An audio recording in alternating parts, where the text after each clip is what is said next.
Hey, yo, what the f***? This is a palace right here. The late night flight is paid for by the following. Time to play the game where we find out who's capping. It is This Is Some Bullshit. This is the game where we find out if this is the bullshit. Ah, yeah, that's Sua, dude. Bro, and alongside with me is co-producer Smartz. Smartz, what's going on with your player? Everything's good, bro. Everything's good. I'm well. I'm very happy and very proud of the Late Night Flight podcast. We did our first visual last week, and I can't wait for the people to see that footage. And I'm looking forward to having people on this show. And that's about it, bro. We got some things that's coming up. We gonna have some guests and have a good time. So I'm just excited about what's coming and what we've been doing behind the scenes the past couple of weeks. So let me get this straight. So everything that I write down and I tell you what I want to do, you just go tell America for me. I appreciate that. Yeah, man. Thank you. Gotta give them a sneak peek. That's what they want. I want to let America know that I'm also a ventriloquist. Anyway, I'm just playing. Ready to play the game, bro? Yeah, let's go. Let's do it. Monica and Anthony Mackie attended the 2022 Country Music Awards in Nashville, Tennessee this past March. The R&B singer joined Jimmy Allen in Little Big Town for a performance of a song called Pray, while the Avengers actor co-hosted the big event with Kane Brown. The participation of black talent led a white reporter to express that there were so many black people at this year's Country Music Awards show. Monica recently caught wind of a video of a white reporter, Patrick Howley, complaining that this year's Country Music Awards show was a train wreck. He began with a critique of Anthony Mackie, who co-hosted the event in place of a white country pop singer, Kelsey Ballerini. Kelsey Ballerini. So you know what I'm about to say. Kelsey Ballin, who tested positive for COVID-19. I hope you get well. I don't know who this black guy is who's hosting it. It's supposed to be country music. This is what Holly said in the video, Smartz. No offense, I mean, y'all have hip hop and basketball. Know what I mean? It's like, just fly with your flock, bro. He continued, I'm not against you, but you're up here being like the melanated people invented country music. We was making country music in Wakanda before Johnny Cash and Merle Haggard done stole the black man's country music. It's all right, bro. It's just so angry. Smartz, I ask you, is it the bullshit that this white man also forgot to say that the late great Ray Charles just got inducted into the Country Hall of Fame this month? So that means Wakanda is Nashville, Tennessee, motherfucker. Word. That's some BS. The audacity. According to MSN.com, smoking marijuana at least once a month is linked to an elevated risk of heart attack, according to a new study among nearly 160,000 people in the United Kingdom. The research published this past Friday looked at more than 11,000 people ages 40 and 69 who said they smoked marijuana at least once a month. The scientists then compared that group to 122,000 other people in the same age bracket who do not smoke marijuana, and nearly 23,000 more people who smoke less frequently. The study offers control for age, gender, and body mass index, 3 factors that influence the risk of heart disease, and found that people who smoke marijuana frequently were more likely than people who did not smoke weed have a first heart attack before the age of 50. Having one heart attack increases the lifelong risk of having another or developing heart failure. Smartz, I ask you, is it the bullshit that I ain't gonna stop the smoke, so bring on the stroke? Wow. I can't say nothing to that. This dude is off the chain. According to GolfDigest.com, 74-year-old Robert Levine is under arrest for attempted first-degree murder for shooting 64-year-old Herbert Merritt in the ankle after he found Merritt walking his dog along the 15th hole of Kings Point Golf Club just before 7 p.m. this past Sunday. Merritt told deputies he was walking his dog on the grass next to the golf course when Levine rode up in his golf cart. You know we gotta say that better. He pulled up on him in his golf cart. That's right. And began causing a verbal altercation with him due to him having his dog on the golf course, which is supposed to be a cardinal sin in the world of golf. He then began shooting at him while Merritt was running away. Oh, wow. Levine chased Merritt around a tree while continuing to shoot.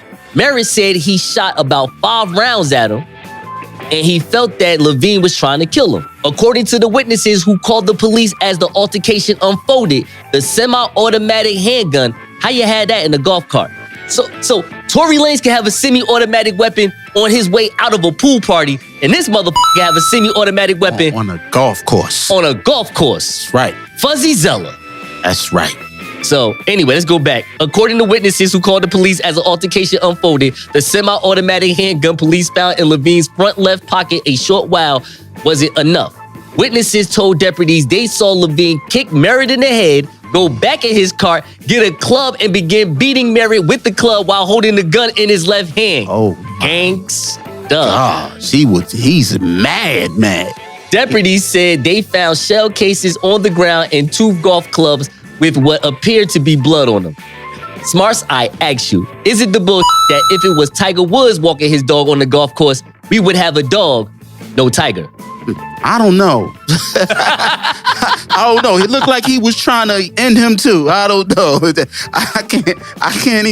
We can't even make this about that, boy. Homeboy must have just been weak with that golf club because he ain't supposed to be after a gunshot wound and a beat down from a golf club. Oh my goodness, he was trying to check him out.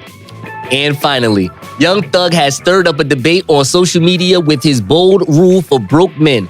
Thugger believes that men shouldn't have kids if they're broke. On April 30th, an Instagram blog shared a video of Young Thug in the studio from April the 28th, sharing his thoughts about parents producing children without any finances. The Atlanta rapper came up with what he calls an oath for broke men. God needs to set some rules. We need new rules. We need a new oath. If you're dead broke, if you are a broke ass, you should not be able to nut. You're bringing poor kids into this world. You're making rob and kill and steal because you're running around with no type of career, no nothing. Now your kids growing up wanting your kids growing up looking at Thug and his gang. Smartz, I ask you. I ask you, Smartz. Smartz, Yeah, I ask you. Yeah. I ask you, Smartz. Smartz, I ask you. But yeah, bro. I need to hear this question. Smartz, you're a father. I'm a father. Smartz, are you ready, Smartz? I'm ready. Smartz, are you ready? I'm ready. Is it the bullshit? Is it the bullshit? Is it the bullshit that the realest you have ever heard regarding a man's fertility came from a cross-dresser with 6 kids? You ain't gotta answer that. Thank you. You. Bye-bye. It's a bunch of us. I'm in the colony. Hold on. Everybody on their mountain, everybody marching for a young nigga like me to get tsunami on it. I'ma get it, I'ma win it, baby. I'll be on my curry till I crash your bird. 40 on the tech. Yeah, I'm acting nerdy if it's at the Appalachian to the Appalachian. I'ma do whatever that they take to make a black a nation. Hold on. Ladies and gentlemen, this is Sweets, and I'm your chief flight attendant. On behalf of the pilot and the entire crew, welcome aboard the late night flight. And here is your captain, the Nile River of New Jersey, the pilot of Tuskegee Training, the greatest honey badger who has ever lived, the creator of Black Pilot Radio and the Late Night Flight. Here is the victorious one, Nasor Nuru. What up, my pilots? We are first in priority. Donate to the Cash App $ the late night flight to get this work from minorities. The late night flight, oh, you never heard of it? Turn up the turbulence. Catch us on these Apple Podcasts and these Spotify services. iHeartRadio, Facebook, and the late night QR scan. Download Audible, download Amazon Music just to hear us back and forth like a U-Haul van. Hey, I started out not ahead of you. Now look at me, young pilot with the better view. Making sure you can hear all 88 episodes wherever. Podcasts are available. Now let's take off. TikTok, you don't stop. Stop to the hard TikTok, you don't stop. Stop to the hard TikTok. Top 20 To the hard best R&B songs, male or female, Okay, this should be good. of the 90s. This should be good. I'm gonna run it down, and you know what to do. Okay. Keisha, Smartz, let's get this list started, shall we? Number 20, Tony Braxton, You're Making Me High, 1996. What y'all think about that? You know, we got to hit number 19. Let's go. Number 19, In Vogue, You're Never Gonna Get It. The actual song is named My Lovin'. Didn't know that. I always thought it was You're Never Gonna Get It. Whoa, whoa, whoa, whoa. Wow. Okay. 1992, Keisha, what you think? Keep going? Yeah, keep going. Don't sound good. All right. Number 18, Trump Tower. R. Kelly, Bump and Grind. 1993. Yo, killing me with this. I think, okay. I think it might need to be higher, but they killed him. Wow. So. They killed him. Robert. Hey, yo. Number 17, Michael Jackson, Remember the Time, 1992. Woo! That's too low, but let's go. Yeah, I like that one. That's supposed to be like when you say a higher number, or you say at least top 15. It should need to be 11, maybe. Okay, like the high-low thing, because I'm doing it from 20, is messing me up. So when you said lower, you're just saying it should be lower. The number should be higher on the list. Right. Wait, so it should be like number 19, 20, you're saying? No, higher on the list, meaning closer to number 1. Oh, okay, got you. I'm sorry. Yeah, my bad. So when I say lower, it should be, never mind. No, you know it's what I'm saying. I understand. Yeah. We're friends. We friends. You know what I'm saying, but everybody else like, yo, what the is he talking about? We friends, Smartz. We friends. I know what you're talking about. We friends. Number 16, Adina Howard, Freak Like Me, 1995. What number was that again? That was number 16. Okay. That can sit right there. That can sit right there? Yeah. All right, we'll go from, not the top, but that's higher than Remember the Time? Yeah. Oh, my goodness. So here we go. Tony, what you about to say, Keisha? What you about to say, Keisha? Listen, that song evolved into something for young women. So I think it's good where it's at. Okay. Number 20, Tony Braxton, You're Making Me High. Number 19, Invo, Whoop, Whoop, Whoop, Whoop. Number 18, R. Kelly, I Don't See Nothing Wrong, except when I do exactly what I said I'm going to do. 1993. Number 17, Michael Jackson, Remember the Time. That was an excellent video. That was one of the fire videos They had a world premiere of the video. They stopped everything to premiere that video. It was crazy. And it was worth the advertisement. It was worth every dollar of them shutting down any Saturday morning cartoon for me to watch that movie. It was a movie. Might as well have been a movie. And then he had a nerve to have it. It's my first time I ever kissed a woman on film. You gotta watch it. Hurry up, watch it. I'm like, I will, Michael. That's all I'm saying. Number 16, Adina Howard, Freak Like Me. Number 15, Ghost Town DJs, My Boo. Oh yeah, that was a good one.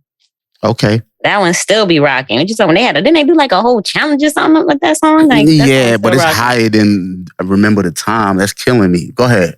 Number 14, Usher, You Make Me Wanna Go to the Clinic. Wow. No, I'm just playing. Usher, You Make Me Wanna, 1997. Okay. That's fine though, right? That's fine where it's at. That's fine. Wait, what number was that one? That was number 14. Oh, okay. Number 14, You Make Me Wanna. Number 13, Janet Jackson, That's the Way Love Goes. Ooh, that's a good spot. That's a good spot. That's a good spot. Mm-hmm. She has a part 2 to this song. It's called That's the Way Love Goes in Arid. Wow. Anyway. Can't touch me. Number 12. What? Nah, nothing. I was getting ready to say something stupid. That's accurate. Then I thought about it. Yeah, don't do it. I'm just going to keep it to myself. Mine's is fine. Come on, that was like fair. You know I was going to go. Boom. I was going to take it to the top. We ain't doing that. All right, just keep it moving. Number 12, Mariah Carey, Always Be My Baby. I think she was singing the Puff or Mace. One of the other. Might be lower. That shouldn't be that high, but okay. Yeah, that shouldn't be that high. Number 11, Blackstreet, No Diggity, No Doubt. That should be. Yeah, that's good. Okay, I think that's too high, but okay. I think that's good. You know, y'all was BK bouncing to that. Stop acting like that. Y'all be forgetting about the times. I was there. I was there. Keisha, let me tell you, Keisha, not 1990, but the 90s R&B for me is the favorite, the favorite. My favorite era of R&B. Exactly. I love that style of R&B. I love the Heavy D, the Bobby Brown, like the dancing with, it's not necessarily like the crazy, like Ralph Tresvant singing, like, you know what I'm saying? Like, it's more of like a bebop type of, you know what I'm saying? It's like, boys to men, what up, boys to men, what up. I used to like that. I ain't gonna hold you. That was the right. I came into my preteens and my teens, You know what I'm saying? In the 90s, I was at all the parties, dancing to all that. The kids' parties, the block parties. You know what I'm saying? So, yeah. Speaking of block parties. The basement parties. Oh. Speaking of basement parties, speaking of block parties, number 10. This is how we do it. That's an R&B record? That's just what I'm saying. This is the type of stuff that I like because it's not a real R&B record. But it's an R&B record. Okay. Because it's a dude that sings it. But, you know. Okay. But that's the stuff that I like. That's Bobby Brown to me. Yeah. Bobby Brown is a dude that says he's a singer. You can't sing, but I'm with you, Bobby. Yeah. You know what I'm saying? But go ahead, Bobby. Wow. Yeah. Bobby, like, it's my prerogative. I'm like, yeah, you're right. You're right, bro. is. I do what I want to do. You're right. And you are. And you're doing it. And you're doing it. Hey, I'm like, yo, and you're doing it. Number 9, our favorite song, Smartz. 112 featuring 112 featuring Notorious B.I.G. and Mace. Only You. Okay. Fire. Okay, that I think that might be too high on the list, but I get it. Yeah, me too. I think it's too high, but it's dope. But it's Wait, it's hold too up. high. Wasn't that when Mace said you could hum all you want to, come all you want to? Come Money, on, yo. You, girl, I want to flaunt Hey, you. yo, I was always Listen, want you Mace- when nobody wants you. If I die now, my love, but still, I was singing it like Buster for a second. That's like, when I knew I thought I was fly, but I was still broke in the hood because you get like some new Nikes, but you have the one color shirt that just matched the checks, but you think you fly though. You like, yo, hum all you want to. I knew I wasn't fly. I wanted one of them. I wanted one of them Vances so goddamn bad. I knew I was broke. Oh shoot, that's number 9. Let's go to number 8. Belle Biv DeVoe, Poison. Okay, I see where this list is going, and I don't like it. They can't Me neither. But I do like that song though. That's I like the That's song. an all-time party song. It's though. all time, but it's too high. Well, hold up. I gotta check out number 7. Let me know if this is too high. Number 7, Genuine Pony. Nah, No, that's good. that's a good spot for Pony. It's a good spot for Pony. Yeah, because the beat, that was the first time you heard something like that, like it's musically on the record with that meow. That's the first time you heard anything like that. So that's good. Number 6, Mariah Carey, Fantasy. That works. I knew that knew works. Mariah was going to pop up on this list more than one time. Number 5, SWV, Weak. But yes. Yeah. That's a perfect spot for that. I'm with that. Number 4, Aaliyah, Are You That Somebody? Number 4? Number 4. That's too high. Yeah, I didn't like Are You That Somebody? I mean, the beat was dope though. Like See the what beat in happened? the background and all that. I like that. So what happened, Keisha, is they killed R. Kelly. You're killing me, man. This is not about music. Down the list. I see that, the swap. Yeah, you know what I'm Okay. saying? I get I'm it. just being objective here. Number 3, Mary J. Blige, Real Love. Oh yeah. Yeah. I think that's fitting. That's fitting. Yeah, I think that's that's fitting. the 90s? first. I think that's the 90s? first song Complex got right in the right spot. 90s? Yeah. Yeah. Yeah, Yeah. Real Love. Number Yeah. 3, I'm with that. These two better be really. Oh, okay. Number 2 sounds okay. This almost sounds right. Number 2, Creep, TLC, 1994. No. I mean, not okay. Hear me out. Not As number far as 2. you know what it is, I'm gonna give him a pass and say this is right because 1994 Creep had to be the biggest song out. This was a hit though. It's not a lot came out of 94. Yeah. So, okay. There was a lot of competition in 94. But TLC was probably the biggest girl band in America. Yeah. Okay. Okay. I would give him that. Like I gotta give him that. Top 5, but not number 2. Like for me, Yeah. I'm gonna be honest with you. For me, Creep is not even a better song for woo woo woo woo. It's not. Like I love the In Vogue woo woo woo woo. That's the song. That's the point that I'm trying to make. But TLC, what they did in 94, and they had Creep and Waterfalls and all that, That's like, okay. they was so hot left, I burned the house up. You know, I could talk all day. I got 2 Right. records. I got 2 records that's better than that right now, but go ahead. 702 got a better song than that. Number 1, End of the Road, Boys to Men. Okay. All right. Now hear me out. So now we got to cry. On See, the record. this We is cry this. on the See, record but for number 1. Now hold on. This was the most played song of all time. It beat Elvis Presley record. That's not nice. Okay. Come on. So it played more than "This is for my homies." Yo, that was a great Yeah, I song. don't know about that one. Yeah. And which song came out first? End of the Road or Gangsta Lean? I don't know, but I bet you everybody gonna be singing Gangsta Lean after they listen to this episode. Yeah, they will be. Searchlight Pictures has suspended production on the feature film Being Mortal following a complaint involving Bill Murray. The film is set to be Aziz Ansari's feature directorial debut. THR learned that the Disney-backed studio made the decision to put a pause on the shoot following a complaint filed last week of inappropriate behavior involving Murray. When asked about Murray, Searchlight said it doesn't comment on investigations. No further details were given. Starring Murray, Seth Rogen, and Keke Palmer, Being Mortal is based on the nonfiction book Being Mortal, Medicine and What Matters in the End. So we all do know who Keke Palmer is, right? We remember her, right? Yes. Yep. I got a tweet from her.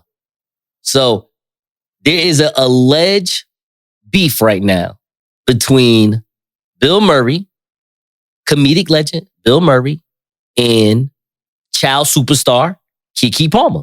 Okay. All right? I'm going to say that one more time because this is very different. This is this is generational. Yeah. This is racial. And this is sexist. This is, well, I don't say sexist, but you know what I'm saying. Battle of the sexes. In the battle of the sexes, this is old Hollywood versus new Hollywood. Yeah. This is a lot going on right here. Yeah. That's why I want to talk about it, and it involves this Black American woman who is next up in Hollywood. Yeah. Keke Palmer. And if you don't think Keke Palmer is next up, well, think about this. Aziz Ansari, who, we talked about Netflix last week. Yeah. And to be honest with you, Aziz had a great show in Masters of None. Even though it only lasted about 2 or 3 seasons, that's one of the reasons why I don't like Netflix with some of their shows. Is like they give you some good content. It's just for a season or two. It's like, damn, like The Punisher is one of my favorite TV shows the last 10 years. Yeah, they need to bring that back. That's what I'm saying. You know what I mean? It's like, oh, how did you not, like, if this was on ABC, this would never went off TV. Like, this is too good of a show. But anyway, she got a movie called Being Mortal, which is directed, written, and going to be starring Aziz, shut down, along with Seth Rogen. He's another actor that's going to be in it. So think about this. Keke Palmer, who was in the Long Shots in 2008 with Ice Cube, Barbershop, Back in Business. She was True Jackson VP. Of course, we know she's Akilah in the B. Mm-hmm. But now she is with, in white Americas, or even for Aziz, India America, in their eyes, she's about to be in top tier Hollywood conversation right here, as far as like who she's acting with in this movie. Right. Bill Murray, Seth Rogen, Aziz Ansari, that's a lot of promotion in America. Let's just keep that real. That's big time. That's big time for Keke Palmer. And Keke Palmer said this in a tweet. Not that this got it shut down, but it was some inappropriate behavior that she didn't like. Mm-hmm. Shut this movie down. Here's the tweet. It's not always about how good you are at the actual job. It's about how you show up at the job. Are you on time? Do you have a good attitude? Are you efficient? Are you flexible? Are you calm under fire? Do you represent yourself and the employer well? Are you a good communicator? These are the things people sometimes don't think matters, especially those who work in fields that come natural to them. It can double your rate in any field if you create an enjoyable experience for the client. And it can lower your rate when people don't like the experience of working with you, no matter the outcome of the actual task. I'm talented, but I'm not arrogant enough to believe that there aren't many talented people. However, not every talented person is a professional, and people pay for professionalism. So I ask you, Smartz, you go first. Okay. Is this tweet absolute, which means, is it absolutely right? Is it unaware, which means, is Keke, like, I feel you, but I don't think you got to see the bigger picture? Or is it just plain old absurd, like, hey, Keke, yo, listen, you with some top tier talent. Like, last time, you was doing Black Nick Cannon shows. What are you talking about, girl? So you tell me which one is it? I'm going to say it's absolute in my mind, only because she's only applying principles to her career. You know what I'm saying? Your success always revolves on how easy are you to work with? Are you on time? Can I talk to you? Are you flexible? Those are the best people to work with. You could have low, mid-tier talent, and that will get you further and get you paid more because you're easier to work with. If you're difficult to work with, you're offending people and people can't rely on you. But you come and you do a great job when you're on set. When the cameras come on, then your acting is amazing. But everything else around that is hectic, or things are not getting done, or people are uncomfortable for whatever reason, then, it's not, no one is going to want to be around you. They're not going to want to pay you. So I would say it's absolute, but a little bit unaware because, I guess in a sense she would have to be unaware. She can't really just say exactly what happened. It's kind of like I would say like bland thing to say. Like it's kind of telling you the situation without really telling you. So, but I would definitely say it's absolute because that's exactly how it is when you work as a civilian or you work anywhere, any job. If nobody don't want to work around you, they're not going to require you or request for you to come to the job or do anything depending on what you do as a job. If you're a contractor, whatever you do, if your performance is good, but then your attitude stinks, nobody really going to want you to be there. So, yeah. Why you think it's a little unaware? I'm confused. I'm a little curious about that. Well, I'm saying it's unaware because, listen, like you said, she's coming up in Hollywood and it's old Hollywood and it's new Hollywood. Now, old Hollywood can get you shut down. So I see where she didn't want to fill in the blanks. So she's playing it safe. I really see that. And I definitely understand her doing that because she got to play her part to continue to get her parts and be professional. I'll make this quick for everybody. I'm going to say it's absolute. She's absolutely right. But I do want to say some other things. Okay. If I may. So number one, I love what she said.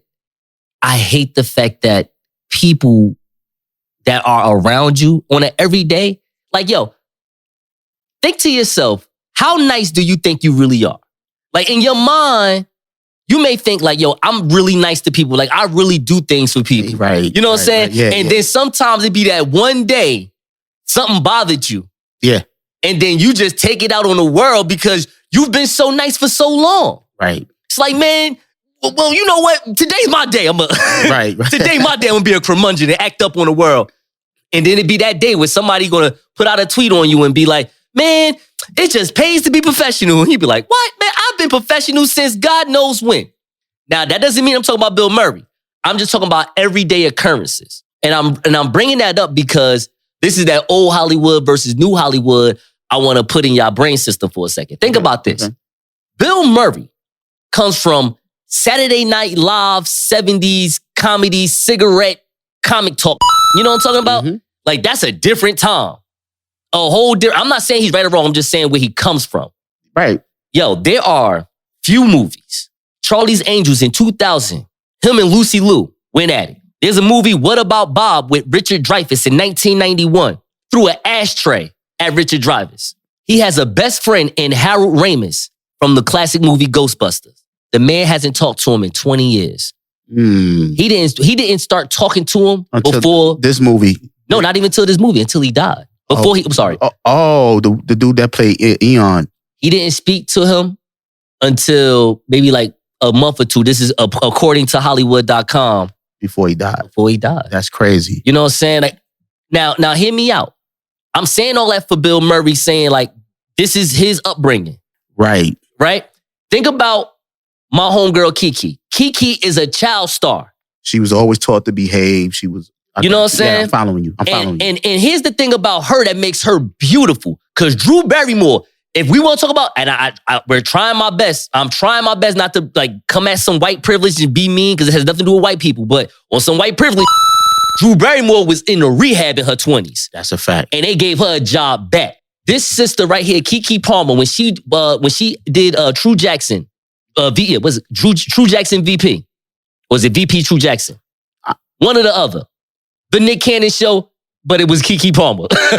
No, I'm being funny, but real, she made $20,000 each episode. She had 60 episodes of that show.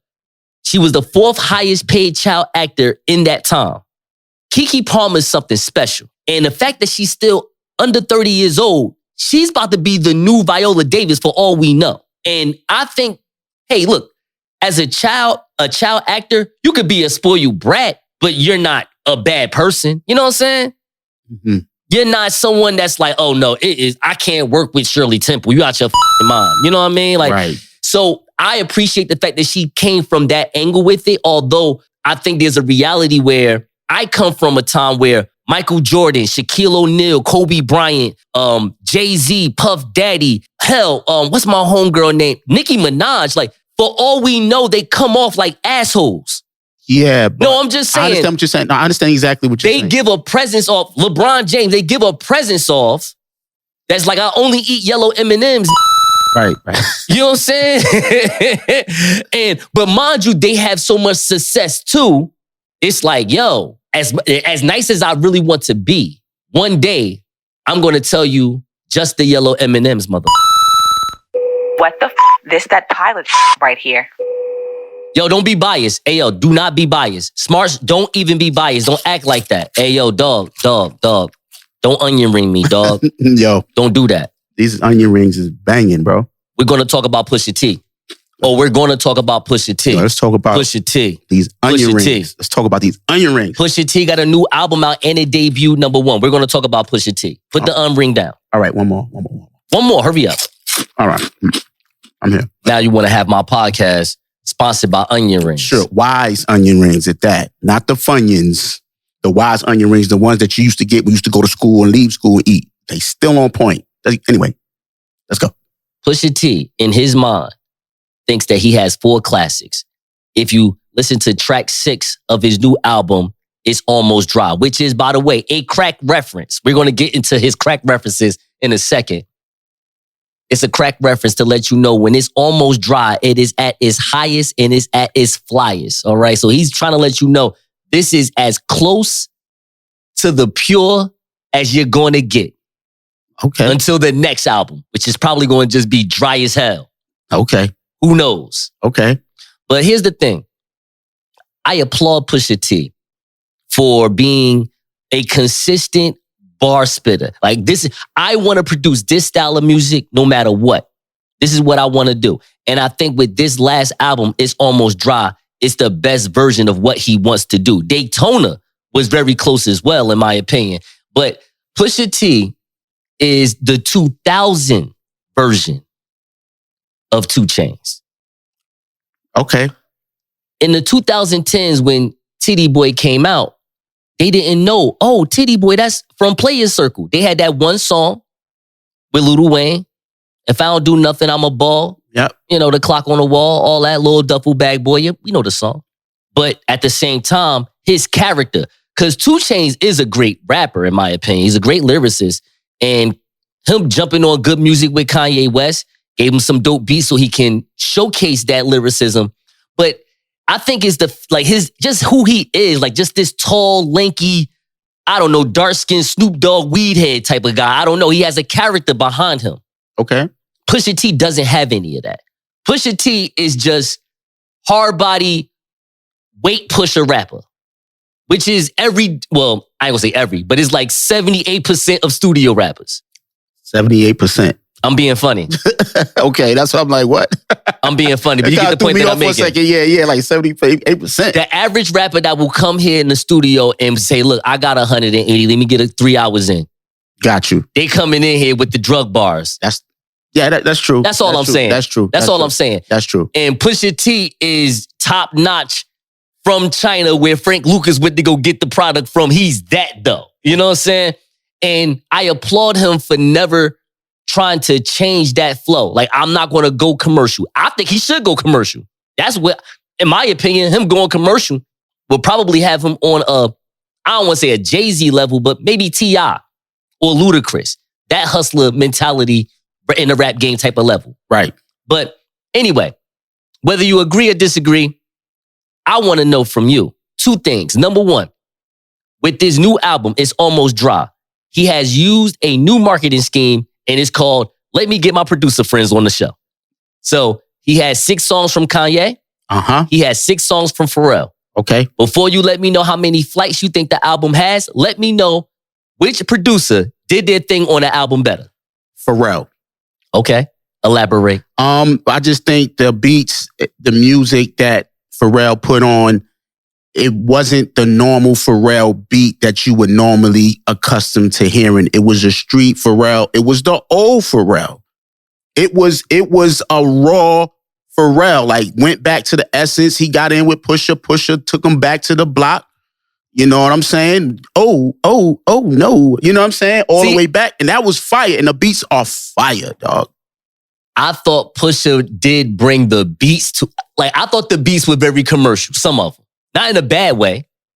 They were okay. Like this, I just scraped it off the top. I'm like, okay, this is. I think the Kanye beats was commercial. Right here. I think the Kanye beats was commercial. I don't think the Pharrell beats were commercial for this reason. Okay. Every beat that you heard from Kanye, it sounded like Kanye, which by default makes it commercial. But hold on, you don't think the Pharrell beats sound like Pharrell beats? No, Neptune beats? Other than a couple of chords and no patterns the way he played, but the beats was street. No, they was definitely street. Pharrell hasn't made a street beat in how long? Everything has been poppy, up tempo, and happy. And I tell you one thing right now, though, my rapping ass could rap on any Daft Punk beat he got going on, except for Happy though. Absolutely, but I could get on that. But they commercial is you don't know what. So there was definitely a transformation from in Pharrell on Pusha T's album. Okay, Kanye was consistently Kanye. That's fair. Nothing wrong with that. How many flights you want to give it? I'm gonna give it 2.5 flights. Come on, yo. Give me an onion ring. God damn it. Let me get an onion ring. God damn. Why you want to do that? I'm only giving it 2.5 flights because I like Pusha T as a rapper. Like you said, he's a dope street rapper. He's the dude that everybody, he's from the hood. He's from the street. You feel me? And he does, you got to listen to him in pieces. He got some bangers and then that's about it. You get to 2 or 3 bangers and then you good. The rest of the album is like, yeah, you can't really, you know he's what? Not really consistent. You were saying that earlier offline. You was like, yo, I heard it in bits and pieces. So walk me through that. I listened to it from front to back. Yeah, right. Yeah. But you said in bits and pieces. So how does that go for you? Like, what are you doing? Like maybe like the first verse and you laying it off or what? Yeah, like how the does first, that go? yeah, like into the half of the song, I just move onto the next song. Yo, I wonder if we all as Americans doing that now. We just take a minute 30 of the song, like, all right, we'll get the rest of the song later. No, if you like it, you're not going to turn it off. Okay. So you kind of like, you know what, this is okay, but I can come back to this. I listened to the whole thing. I listened to it from front to back. When I went against my urges to fast forward it. But the songs that I liked, I didn't get the urge. 5 flights. I understand why you would give him 5 flights. 5 flights. Listen, look, as you know, I'm a lyricist, and when I hear some bars, I get the smiling. I get happy. And Pusha T, we talked about this on our group chat. Top 5 rappers with the drug bars. Yeah. The Pusha flow. Okay. And we still put Jay-Z number 1 just because it's Jay-Z. Right. But the Source and XXL have put an article out talking about not only Pusha T being Jay-Z's favorite rapper, but Jay-Z letting people know, like, yo, on Neck and Wrist, I'm like, yo, what you wanted me to do with this? Yo, Push, like, you ripping this. Right. Yo, like, that's a lot of praise. Because in my mind, Pusha T is Jay-Z. Pusha T is the Memphis Bleak Jay-Z always wanted. Oh my God! I'm gonna put it out there and just say it, yo. God. They might as well do Coming of Age 3, Pusha and Hove, and oh my God, let Kanye produce it. Yeah, because I definitely think Kanye 6 was better than Pharrell 6. But I will say this: it was neck and neck. It was a tie. I had to do a tiebreaker. Okay. Just so you remember. Mm-hmm. And I hate to bring up the wrestling stuff in me. Right. But when I hear that song, and if I was 6'4", 210 pounds, mm-hmm.